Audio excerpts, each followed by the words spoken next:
Ladies and gentlemen, there's a lot of Chelsea news that's popping off left, right, and centre. We've got to do a different stream about that tomorrow. Right now, we have to focus on Brentford versus Chelsea. That's the next Premier League match for us. And let's talk about it. All right. Here we go, back again on the other side of the coin. All right, welcome back to the other side of the coin, ladies and gentlemen. Brentford versus Chelsea match preview is upon us. Look, 5 wins in a row, I believe. Lots of clean sheets within them, and things are looking pretty good for us. And we're winning ugly as well, which is a great sight to see from us. You know, good teams, I suppose, teams that succeed and can, create good consistency. They generally have to win at times in an ugly manner because it may not always fall into the plate for you. It's not always gonna, everything, the puzzle, the jigsaw puzzle, it's not always gonna just fit in. Sometimes you've got to suffer and you've got to bring up the result. So that result against Aston Villa, even though we didn't play well, we got the 3 points. And I hope that is what gives us, a bit of momentum, a bit of confidence moving into this match, because this match against Brentford, I'll tell you right now, they've not been easy for us, man. Last season, in 3 games, I think 3 times we faced them. Not once did we look comfortable. Obviously, the last one that we played later on in the season, we got absolutely battered. Earlier on in the Premier League as well, if it wasn't for Mendy, we should have we should have lost that match. And then I think there was a cup game in between them. And even though we won that, I'm pretty sure we won that 2-0. But they were all over us on that particular instance as well. This team, there wasn't much to report on from the press conference, but at least Graham Potter has acknowledged the fact that Brentford's a very, very good team. And, their manager, Thomas Frank, I believe that's his name, he's been doing a fantastic job. They play a very simple style of football. They play to their strengths. They are physical as they press well, and they really rely on Ivan Toney, their main force up front. And then they've got the supporting act from Emu and all the other sort of midfielders. They're hard workers, man. That's what they are. This is why this upcoming match, we better match up to them with their intensity, with their physicality, because if we lose that, they'll be all over us. At their home ground, they're going to be buzzing B.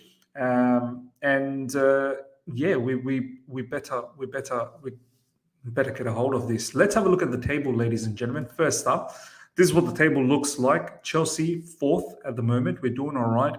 9 matches played, 6 wins, 1 draw, 2 losses.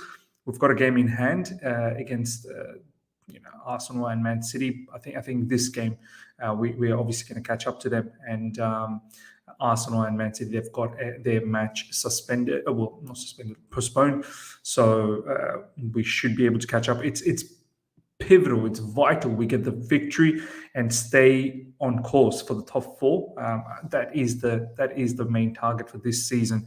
If we can put a run, you never know, man. You never know. But look, title is a long, long way away. Brighton at the moment, they're 9th in the table. 10 played, 3 wins, 4 draws, 3 losses, 13 points. They're just, as I said, they're a hard-working team, man. They're 9th on the table. They're probably, their ambition is probably going to be to finish on the top half of the table. And as I said, got to respect them, but at the same time, we should be beating them as well. This is what Brentford. Did I say Brighton previously? This is what Brentford has done in recent times against their oppositions. Last game, obviously, they've beaten Brighton. Brighton actually played a really good game. In fact, Brighton, I'm watching the game right now against Nottingham Forest. They're doing really well today as well, but they just can't put away the goal, man. Similarly, against Brentford, they just couldn't put away the goal. They had chances, so it makes me think we will get our chances. But I'm more worried about. I know a lot of people will say Ivan Toney, and definitely Ivan Toney is a monster. But I'm more worried about David Raya, their goalkeeper. Do you know what I mean? Like, he had a masterclass against Brighton. So Let's hope David Raya doesn't do that against us. Prior to that, Newcastle absolutely punished them 5-1. So we'll look into that match. We need to, just the way Newcastle's punished them, we need to be able to do this, man. Brentford and Bournemouth 0-0. Arsenal beat them 3-0 as well. And prior to that, Brentford beat Leeds 5-2. So look, Brentford's more than capable of putting teams away, but at the same time, quality teams can put Brentford away as well. And I like to think we are in the same caliber of Arsenal and Newcastle in terms of quality, if not more than them. Maybe Arsenal in the same par at the moment, but we should have more quality than Newcastle, and we should be able to beat Brentford. This is what Brentford's lineup was against Brighton. 4 at the back, 3 up front, 3 in the middle. David Raya, goalkeeper. Ivan Toney, 2 goals. He's the one who's bossing it for them. Emu, this is the player. Look out for him, man. His sidekick, role along with Ivan Toney is something many people sort of disregard at times. Janelle is another guy that scored in the last match against us last season. So another player to look out for in defense. They're just solid in defense, man. This was the match against Newcastle. They went with 3 at the back. Ivan Toney goal again, even though they got smashed. Ivan Toney is the one that scored. So got to look out for Ivan Toney. So it could potentially look. I think they're probably going to match up with the 3 at the back against us, as opposed to playing 4. This is what Ivan Toney has been doing in the Premier League so far, ladies and gentlemen. Absolutely bossing it. 10 matches, 8 goals, 2 assists. Incredible. What a striker he's turning out to be for Brentford and in the Premier League. I can't see how he sticks around at Brentford too much longer. Honestly, he's got, I think at the end of this season, he'll have 2 more seasons left. Expires in 2025. And I'm pretty sure there'll be a lot of suitors for him. Man United, I know we've been linked with him as well. There could be other teams that could look at this particular player. He's been captaining Brentford as well in recent times. 2 goals against Brighton, 1 before that against Newcastle, 3 against Leeds, 1 against Fulham, 1 against Leicester, 2 assists against Man United. They absolutely creamed Man United. So look, this is not going to be an easy game, and we need to look out for Ivan Toney, but also David Raya. Now, let's get into the formation, the lineup that I would go for. I don't really know this is a predicted lineup or not. This is the lineup that I'm going with. And look, 3 at the back, as I've said in a recent stream, without Reece James, ladies and gentlemen, I can't see how we play a 4 at the back because we don't have the legs, man. We can use Azpilicueta. He ain't got the legs to play 4 at the back and a genuine fullback going up and down non-stop against a very physical team like Brentford. So we need 3 at the back. So I'm going with the 3 defenders, 4 in midfield. So basically 3-4-3. Obviously, all of that can be shifted and changed and be very, very fluid at the same time.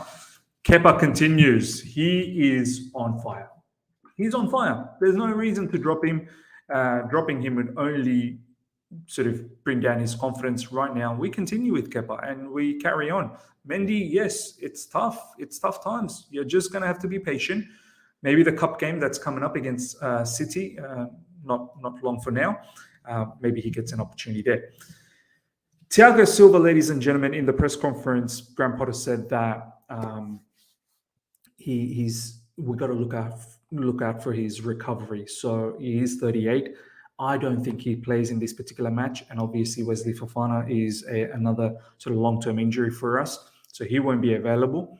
And N'Golo Kante, we'll touch on all of this tomorrow in the live stream that we're going to do. There's a lot of Chelsea news that's gone around. N'Golo Kante has gone through a surgery, and he will be out for 4 months. So look, that's probably the end for N'Golo Kante. In the left side, ladies and gentlemen, it's got to be Koulibaly for me. He's been excellent for us in recent times. Every time he started or whether he's come off the bench, he's been brilliant. So I'm going to continue with him. No Thiago Silva. Actually, yeah, this is interesting. We need to think a little bit, don't we? No Thiago Silva. Do I want Koulibaly in the middle or do I want Chalobah in the middle? And we may be forced to play Cucurella again as LCB because who else can we use? I mean, Aspilicueta can potentially play as RCB, but is that what I really want, man? Aspi is going to have to feature somewhat in this particular, whilst Reece James is injured. But oh man, do you know what? I think I'd rather have Koulibaly in the middle because of his ball playing ability, because of his ability to distribute and switch of play. Maybe it's not worth playing in on LCB, even though I want him. But we're in a bit of a pickle without Silva, obviously. And I want to continue on with Chalobah on that right side with all that physicality that Brentford is going to have, and the pace up front they have with Ivan Toney and Emuemo. It's only legitimate that we have Chalobah. So I think we may be forced to play Cucurella again. And as much as I didn't want to do this, I wanted to play Cucurella more on the left wing. But we may be forced to do this, man. If Silva's rested, without Wesley Fofana as well, yeah, we lack a little bit of depth, and Reece James being injured, we lack a bit of depth in that CB position. And Aspie is probably more suited as a right wing back. So look, I'm going to do this potentially. As much as I don't want Aspie in the team, I'd rather have him off the bench or something like that. But it's probably gonna have to be Aspilicueta on that right wing back spot, doesn't it? Yeah, man, I'm just not keen. Is it going to be Chilwell on this side as well? Chilwell was not up to the mark, and is it wise to play him in such close proximity, knowing that the injury that he's had? Probably not wise, man. Do we put Sterling here? Sterling on the left side is probably more suited, but in this match, he's probably going to have to help out defensively. And if you're not going to be able to help out, Cucurella, Cucurella was very uncharacteristic against Aston Villa. Look, I don't expect him to be like that again, but man, I'm a bit confused now, man. I'm really confused as to what to do. In the middle, I'm gonna have to continue with Ruben Loftus-Cheek, man. He's rock solid in the middle at the moment. Gotta continue him on. Do I go with Kovacic? Do I go with Jorginho? I think in this game I'll go with Jorginho. Kovacic himself wasn't that good against Aston Villa and probably needs to be managed as well. He's got his injury issues too. He's fit, but we know his history with his knee, I suppose. So maybe Jorginho and Ruben Loftus-Cheek get a game over here. Aspilicueta on that right side. The other option is maybe I could have put Ruben Loftus-Cheek in right wing back spot, but then who do you use in the middle? Do you know what I mean? It's probably going to have to be Jorginho and Kovacic. Maybe that's an option we could potentially go for. But need some physicality in midfield, man. Need some physicality in midfield against Brentford. So I'm potentially going to go with this. Man, look, as I'm doing this lineup, man, it seems like, and no Kante, Dennis Zakaria wants to have showdown conversations. He's not getting favoured. Chukwuemeka, I would like to see him in midfield, but he's potentially coming off the bench. Mount and Conor Gallagher are players that I want to see up front. So we're in a bit of a pickle. Over to start. I know a lot of you guys might say Armando Broja to get an opportunity, but look, I'm going to go with Aubameyang and hope that this guy bangs in goals. We need goals against Brentford, man. We need to win against Brentford. Can't have this match go sideways for us. On the other two sort of players up front, Christian Pulisic for me needs to play this game, man. Do you know what? Oh man, what do we do? It's probably going to be. I'd like to use Pulisic, honestly. He hasn't played the last two games off the back of that goal against Wolves. He actually had a very good game against Wolves. I'm very, very surprised that he's not even seen a single minute post that. So I'm going to use Christian Pulisic. He should be fresh. And I'm potentially going to use Sterling on this side, which then leaves me with Ben Chilwell, man. I think it's going to have to be something like this. No Mason Mount. I can't really have that, can I? I need Mason Mount in the team. But then again, Mason, I definitely need him in the team. It's probably going to have to be Mason Mount. going to have to be Mason Mount as opposed to Sterling. But this is a game I want Sterling as well. Man, this is tough. Ladies and gentlemen, you let me know how you feel about it. Would you start Sterling? Sterling's been a bit weird in recent times. Look, it could potentially be Sterling here. I think Graham Potter is probably going to fancy Sterling as opposed to Christian Pulisic. Look, this is probably the final lineup, man. I've even chopped and changed many a time, so you can only imagine what sort of rotation Graham Potter is probably going to do for this match. Not to forget, we've got Man United right after this. There's going to be some rotation. I could potentially have this lineup absolutely wrong. Armando Broja could start. Christian Pulisic could start. God knows. I don't know whether Hakim Ziyech is back. There's rumors about him again, leaving and whatnot. So we'll see what happens. Look, I'm going with this lineup, ladies and gentlemen. Kepa, Koulibaly, Cucurella, Chalobah, Azpilicueta, Ruben Loftus-Cheek, Jorginho, Chilwell, Mount, Sterling, Oba. You let me know how you feel about this lineup, ladies and gentlemen. I am praying for another clean sheet, but I don't know, man. I don't know. This game could be interesting, but I'm going with a win. So I'm going to go with 2-1 victory for us. And yeah, we need to get this win, man. Badly need to get this win. Let me know what your score prediction is, ladies and gentlemen. Let me know how you feel about moving into this match. Let me know your lineup in the comment section below. Let's try and reach 400 likes for this particular video, ladies and gentlemen. And if you're here for the first time, subscribe, hit the bell notification to stay in touch with all my content. Till next time. See ya.